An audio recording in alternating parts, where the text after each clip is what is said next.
ha kawai ka jingja ka bas ngosi ka bas ngo phla bat ka bas ngeu ngeu hadu kata kata ka bom ju as ngo kwat bakan jia kum kane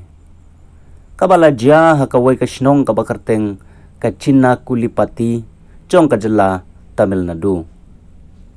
kat kum na ki khubor balapan mi ha ka Times of India ha ka khat khandai terik ujul leu arajar apsan kalaya tho ba ka wei ka kan thai kala panyap ya ki ar ngut ki khon ksiu jongka shwa ban penkut no yala ka jong ka jingem rangkat bar ka kemi jongka ha ka miet jong ka sngi baar hadin ba ka khon jongka kala phet bak na layeng bat wei ubreu kitei ki ba lakhlat kidei ki balatip karteng kum ka Kaliswari saupusan snem karta ka kemi jongka ka Chelamal Nribusan snem karta bat ki khun ksiu jongka ka lik thisha nyeu snem karta bat ka dip thisha ka badangsan snem karta kipulit kila pentip ba ka Kaliswari kadai kanong song snong na ka snong Chinna Kulipati ka ba hap hapo ka Odan Chatram Taluk jong ka jela Tamil Nadu kalasa arangkat bala ka kemi jongka ka Chelamal hayeng jongki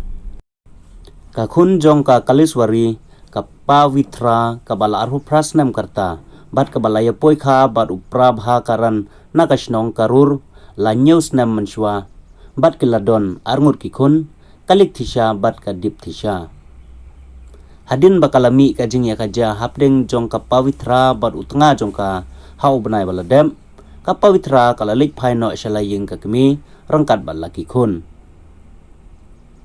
lakano ba ka Pavitra ka don ka jingya dei ka bashabar ka shongkha shongman bat uwei pat ubreu ubadon hakatai ka thain haba ka Kaliswari ka kemi jongka kala tip ya kata kala sneng ya ka Pavitra kipulit kilaya thu ba ka Pavitra kala phet krat bat utei ubreu haka janmit jong ka sngi baar kipulit kiya thuru ba ka Kaliswari ka kemi jong ka Pavitra kabala sngaw si kthang bat sngaw le ranya la ka khun kala kiu jingdom bat kala penyap ya baro arngut ki khun ksiu jongka da ka ba phasi yaki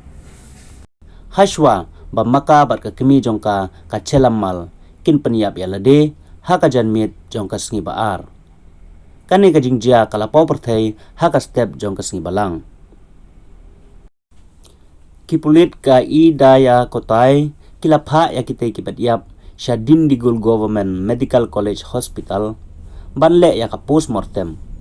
bat la register case ru halor katei ka jingja